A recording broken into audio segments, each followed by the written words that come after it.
कि आजकल जो यूथ है मेरी तरह वो खुद का कुछ करना चाहते हैं, वो एक्सप्लोर करना चाहते हैं कि उनका स्वभाव क्या है गीता और स्पिरिचुअलिटी की बातें सुन के, लेकिन वो फाइनेंशियल इंडिपेंडेंस का बोझ होता है एक सर पे। जो सचमुच आपका पैशन होगा ना, वो ऐसी चीज बिल्कुल नहीं होगा जो आपको फाइनेंशियल सस्टेनेंस न दे पाए। अगर आपका पैशन सचमुच असली होगा तो वो ऐसी चीज भी होगा जो दुनिया के भी काम की होगी। जो भीतर ही एक दर्द है अस्तित्वगत, एग्जिस्टेंशियल, उसको पहचानना, उसको खत्म करने की दिशा में काम करना, ये होता है पैशन, रियल पैशन। आप अगर अपने दर्द का इलाज करने लगो तो आप पूरी दुनिया का इलाज करने लायक हो जाओगे। अब बताओ, कोई आपको पैसे देगा कि नहीं देगा?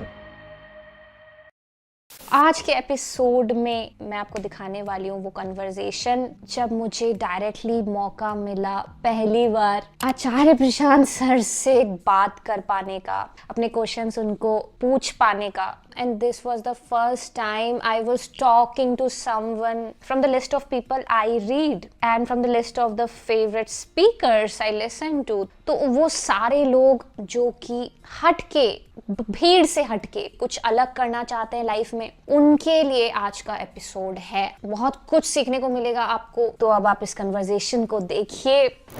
नमस्ते आचार्य जी, आप मुझे सुन पा रहे हैं? हाँ जी, बोलिए।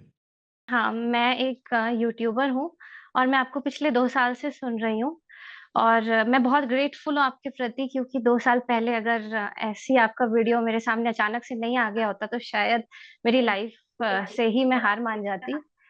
तो thank you very much for that. तो मेरा प्रश्न है पैशन वर्सेस फाइनेंस के ऊपर, कि आजकल जो यूथ है मेरी तरह, मैं आसपास देखती हूँ जो लोगों को, और मेरा भी व्यक्तिगत प्रश्न है ये, कि इनमें ऐसा रहता है कि वो खुद का कुछ करना चाहते हैं, वो एक्सप्लोर करना चाहते हैं कि उनका स्वभाव क्या है, वो उसको फाइंड आउट करे, खासकर जब गीता और स्पिरिचुअलिटी की बातें सुन के, लेकिन वो फाइनेंशियल इंडिपेंडेंस का जो बोझ होता है एक उनके सर पे, विच इज गुड, बट उसकी वजह से ना वो बहुत जल्दी जल्दी डिसीजन ले लेते हैं और अपने असली स्वभाव तक नहीं पहुंच पाते और गलत राहों में चले जाते हैं।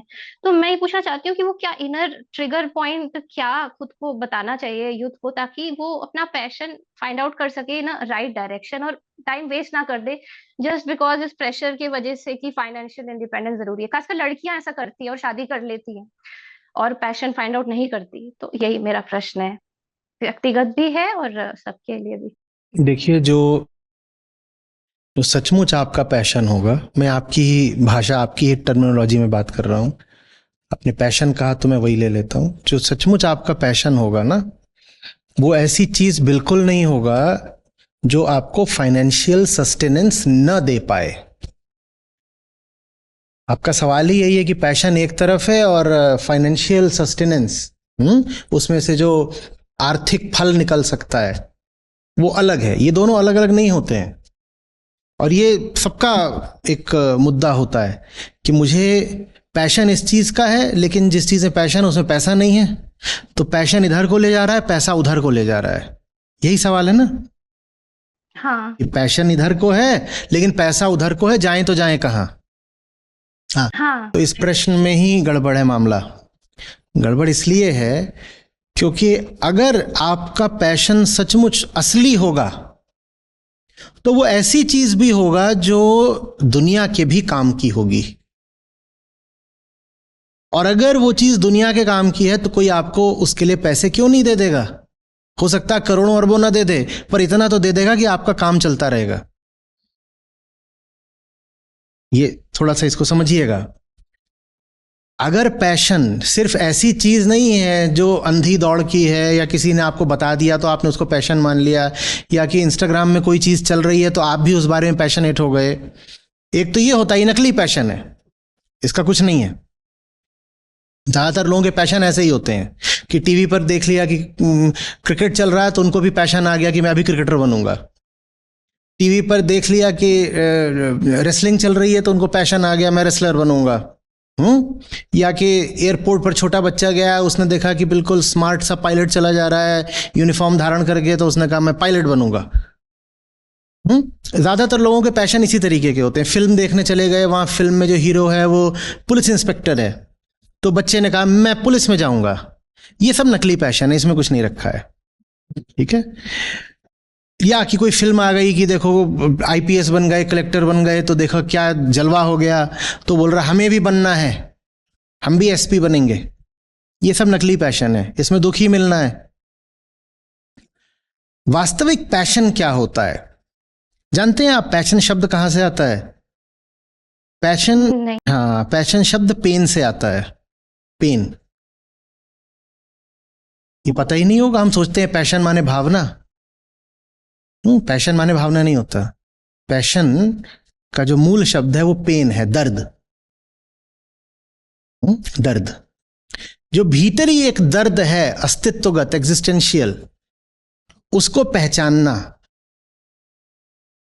और फिर उसके चलाए चलना, उसको खत्म करने की दिशा में काम करना, ये होता है पैशन, रियल पैशन। तो भीतरी दर्द को पहचानना वो लगभग आत्मज्ञान जैसी बात होती है, खुद को जानना, मैं हूं कौन और मुझे वास्तव में किस बात की तड़प है, कसक है, ये है पैशन। ये नहीं कि बाहर से कोई चीज उधार ले ली कि हीरो हीरोइन बनना है, कि क्रिकेटर बनना है, पॉलिटिशियन बनना है, पायलट बनना है, मिस यूनिवर्स बनना है, ये पैशन नहीं होता। या कि सेठ बनना है, बिलियनियर बनना है, ये पैशन नहीं होता। ये तो ट्रेंड होता है, ये तो रिवाज होता है, ये तो आती जाती हवाएं होती हैं। मेरे भीतर वास्तव में दर्द किस बात का है, उसको पहचानना और उसको ठीक करने की दिशा में आगे बढ़ना, ये पैशन है। अब जो आपका दर्द है ना, सच पूछो तो सामने वाले का भी वही दर्द है, बस किसी और रूप में। जो इंसान जान जाता है कि उसकी तकलीफ, उसके बंधन किस वजह से हैं, वो ये भी समझ जाता है कि दुनिया भर की तकलीफ किस वजह से है। नतीजा ये होता है कि जो आदमी अपने बंधन काटने निकल पड़ता है, उसके माध्यम से पूरी दुनिया के बंधन कटने लग जाते हैं। इसमें कोई डिसोनेंस नहीं बचती।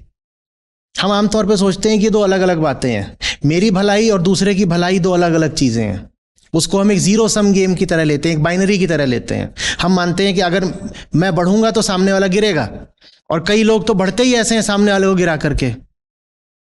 हम उसको एक प्रतिस्पर्धा, कंपटीशन की तरह लेते हैं कि मैं जीतूंगा तो सामने वाले का हारना जरूरी है। ऐसा नहीं है। पैशन का अर्थ होता है जानना कि वास्तव में कौन सी चीज मुझे दिल से सता रही है, और जो आपको दिल से सता रहा है ना, वही पूरी दुनिया को सता रहा है।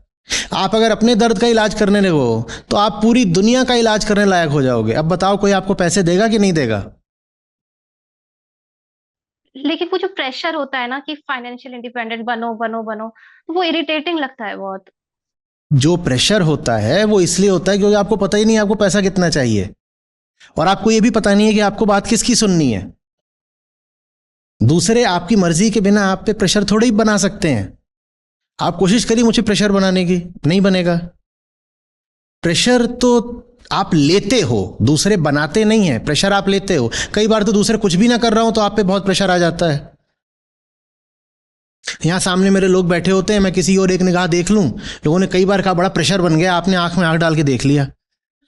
मैं कह रहा हूं मुझे तो पता भी नहीं कि मैंने तुम्हें देखा था, मैंने तो उड़ती हुई निगाह डाल दी थी, उनको प्रेशर बन गया। सत्र खत्म हुआ नहीं कि वो प्रेशर हल्का करने भागे। तो ये तो आपके लेने की बात है ना कि आप किस बात पर प्रेशर लेते हो। मत लो प्रेशर।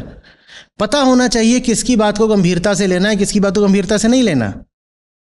जिस आदमी को अपना ही नहीं पता, उस आदमी की बात पर बहुत ध्यान क्यों देना? जो आदमी कभी खुद की ही जिंदगी नहीं संवार पाया, उससे अपनी जिंदगी के बारे में सलाह क्यों लेना? जो आदमी कभी अपना ही कुछ भला नहीं कर पाया, वो आपको कैसे सलाह दे सकता है कि आपका भला कहां होगा? तो प्रेशर आप पे पड़ता इसलिए है क्योंकि आप नहीं जानते हो किसको सुनना है, किसको नहीं। सुनने के लिए बहुत अच्छे अच्छे लोग हुए हैं, उनकी बातें मौजूद हैं, उनकी किताबें मौजूद हैं, उनको सुनो ना।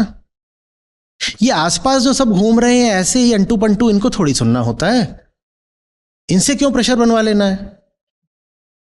ये दूसरी बात थी। पहली बात मैंने कही थी, कितना पैसा चाहिए। जब एक अच्छा काम करने निकलोगे तो आपको क्या लगता है, कोई नहीं मिलेगा जो आपको आपके अच्छे काम के लिए पैसे दे दे। हाँ, आपका अच्छा काम, लोगों ने एक्चुअली वो बना रखा है कि जो अच्छा काम करेगा उसको पैसे नहीं मिलेंगे, तो वो ये चीज बार बार अलग अलग डायरेक्शन से आपके अंदर इम्प्लांट करने की कोई अच्छा काम बताओ जिसके, कोई अच्छा काम बताओ जिसके पैसे नहीं मिलेंगे। अच्छा काम माने जो मेरे लिए भी अच्छा हो तो उसके लिए भी अच्छा हो। कोई आके आपके लिए कुछ ऐसा कर दे जो आपके लिए अच्छा है, तो क्या आप उसको कुछ पैसे नहीं देना चाहेंगी? हाँ, फिर ऑब्वियसली मतलब फिर ज्ञान भी देना चाहूंगी। फिर तो आप वास्तव में अच्छा काम कर रहे हो, तो वो अच्छा काम करके आपको थोड़े भी पैसे ना मिले ही नहीं हो सकता। मैं नहीं कह रहा हूं कि आप बिल्कुल करोड़पति बन जाओगे, पर इतना मिलने लग जाएगा कि मौज में आपकी जिंदगी कटे और आपको पैसे का ख्याल ना करना पड़े। पहले अच्छे काम की परिभाषा तय तो करो ना, जो इसमें सूत्र है मूलभूत। तो फिर बता देता हूं, जो अच्छा काम होगा वो आपके लिए भी अच्छा होगा और दूसरे के लिए भी अच्छा होगा, इसलिए दूसरा आपको उसके पैसे दे देगा। और जो काम ऐसा हो कि आपके लिए तो अच्छा हो दूसरे के लिए बुरा हो, वो काम अच्छा है ही नहीं। अच्छे काम की परिभाषा, डेफिनेशन ही यही है कि वो मेरे लिए भी अच्छा है और उसके लिए भी अच्छा है, और अगर उसके लिए अच्छा है तो वो उस काम के पैसे दे देगा। लेकिन ज्यादातर लोग अच्छे काम के नाम पे जो करने निकलते हैं वो सिर्फ एक्सक्लूसिवली उनके लिए अच्छा होता है। मेरे लिए अच्छा है, तेरे लिए बुरा है। उदाहरण के लिए अच्छा काम क्या है, मेरा घर बहुत बड़ा बन जाए, तेरे घर से ज्यादा बड़ा बन जाए। मैं जिसके घर से ज्यादा बड़ा घर अपना बनवाना चाहता हूं वो मुझे पैसे देगा क्या? मैं जिससे कंपटीशन करके उसको नीचा दिखाना चाहता हूं, मेरी नजर में यही अच्छा काम है, दूसरों से आगे निकलना। मैं जिससे आगे निकलना चाहता हूं मुझे पैसे देगा क्या? हाँ, आपकी अच्छे काम की परिभाषा यही हो जाए कि मुझे भी उठना है, साथ में तुझे भी उठाऊंगा, तो दूसरा वाला कुछ पैसे आपसे क्यों नहीं बांट देगा? तो अच्छे काम की सही परिभाषा पकड़ो। अच्छा काम वो जिसमें आपका उसका दोनों का कल्याण हो। वो नहीं कि जिसमें एक रोटी है वो या तो मुझे मिलेगी या तुझे, तो अच्छा काम ये है कि मैंने ले ली और तू भूखा मरे। वो अच्छा काम नहीं होता। कि अच्छा काम ये कि मैं हीरो बन जाऊं और तू ताली बजाए, बस। वो अच्छा काम नहीं होता। अच्छा काम ये है कि मैं हीरो बनूं, तू भी हीरो बन। और जब आप जिसको हीरो बनाओगे वो क्या आपको ताली नहीं देगा, वो क्या आपको थोड़े से पैसे नहीं देगा? लेकिन हम क्या कहते हैं, मुझे हीरो बनना है। नहीं, ये मत कहो कि मुझे हीरो बनना है, कहो मुझे बनना है, मैं अपने साथ साथ तुझे भी बनाऊंगा। फिर दूसरा वाला तुम्हें कुछ दे देगा पैसे, जितना भी बेचारे की इतनी हैसियत होगी वो तुम्हारे साथ बांट देगा। और एट द एंड जब अपना ही ईगो परेशान करने लगे और रोकने की कोशिश करे, तो खुद को क्या कहना चाहिए? कुछ नहीं, ईगो अपना है ही नहीं, मूर्ख है, पगला है, क्या बोलना है। ऐसे ही है, वो बकता रहता है। जब भी इमोशनल टर्मोइल आए, do what is right and just keep doing what is right. बहुत ध्यान मत दो कि भीतर चल के आ रहा है। भीतर तो बहुत तरीके के गुब्बारे फूटते रहते हैं, उन पर कब तक ध्यान दोगे? ये पता है ना कर्तव्य क्या है, सही काम क्या है अपना, बस उस पर ध्यान दो। और ये भीतर जो भी हवाएं बह रही हैं इनको बहने दो। उनके बहते बहते वो काम करो जो जानते हो कि सही है। हवाओं को बहने दो, उनके साथ तुम मत बह जाओ। ऐसा कभी नहीं होगा कि भीतर का मौसम बिल्कुल शांत हो जाए, एकदम अनुकूल हो जाए। भीतर कुछ ना कुछ हवाएं, कभी आंधी तूफान भी बहते रहते हैं। उन सबके बीच में बैठना, तुम्हें पता होगा कि इमोशनल और ये सब चल रहे हैं आंधी तूफान, तुम उन सबके बीच में बैठो और अपना चुपचाप काम करते रहो।